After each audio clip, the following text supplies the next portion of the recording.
Team India Jersey sponsor గా ఉన్న డ్రీమ్11 తాజాగా ఒప్పందాన్ని రద్దు చేసుకుంది. ప్రస్తుతం కేంద్రం తెచ్చిన గేమింగ్ బిల్లుతో ఈ నిర్ణయాన్ని తీసుకున్నట్లు డ్రీమ్11 తెలిపింది. దాంతో టీమిండియా ప్రస్తుతం స్పాన్సర్ లేకుండా ఉంది. అంతేకాదు రాబోయే ఆసియా కప్ 2025 కు కేవలం కొన్ని వారాలు మాత్రమే ఉండటంతో బీసీసీఐ కొత్త జెర్సీ స్పాన్సర్ కోసం ఎదురు చూస్తోంది. ఈ నేపథ్యంలో ప్రపంచ ప్రఖ్యాత ఆటోమొబైల్ దిగ్గజం టయోటా మోటార్స్ ముందుకొచ్చినట్లు తెలుస్తోంది. అయితే దీనిపై అధికారికంగా ప్రకటించాల్సి ఉంది.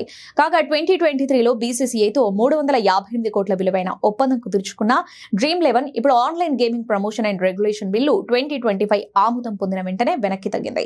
ఈ చట్టం ప్రకారం డబ్బుతో ఆడే ఆన్లైన్ గేమ్స్ భారత్ లో నిషేధించారు. వీటి వల్ల ఆర్థిక నష్టాలు, మానసిక ఒత్తిడి పెరుగుతున్నాయన్న కారణంతో ప్రభుత్వం నిషేధాన్ని అమలు చేస్తుంది. దీంతో డ్రీమ్11 కు జెర్సీ స్పాన్సర్షిప్ కొనసాగించడం అసాధ్యం అనిపించింది. అందుకే తప్పుకుంటున్నట్లు తెలిపింది. ఇప్పుడు ఈ నిర్ణయంతో బీసీసీఐ కొత్త స్పాన్సర్ కోసం చూస్తోంది. ఈ క్రమంలోనే టయోటా మోటార్స్ తో పాటు ఒక ఫిన్టెక్ స్టార్టప్ కూడా ఆసక్తి చూపుతున్నట్లు వార్తలు వస్తున్నాయి. అయితే డ్రీమ్11 కంటే ఎక్కువ మొత్తాన్ని బీసీసీఐ ఆశిస్తున్నట్లు సమాచారం. అదే జరిగితే టయోటా అంత మొత్తంలో బీసీసీఐకి చెల్లిస్తుందా అనే ప్రశ్న మొదలైంది. ఇక ఆసియా కప్ కు 2 వారాల సమయం ఉండటంతో బీసీసీఐ కొత్త స్పాన్సర్ జెర్సీతో ఆడుతుందా లేదా స్పాన్సర్ లేకుండానే ఆడుతుందా అనేది చూడాలి.